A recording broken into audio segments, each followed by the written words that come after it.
Tôi nói với cậu này, khi nào cậu mới tìm được bạn gái hả? Mẹ già lắm rồi biết không?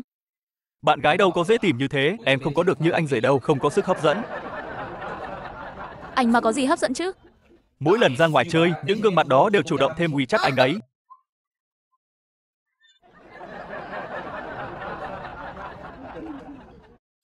Không, cái đó là người ta xin thông tin liên hệ để tư vấn bán hàng.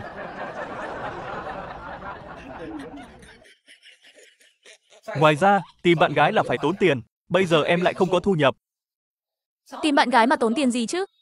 Có tốn đó chị ạ. Mỗi lần anh rể đưa em đi ra ngoài chơi, miễn là có mấy em gái, lần nào anh rể chẳng tốn 2 đến 3 ngàn.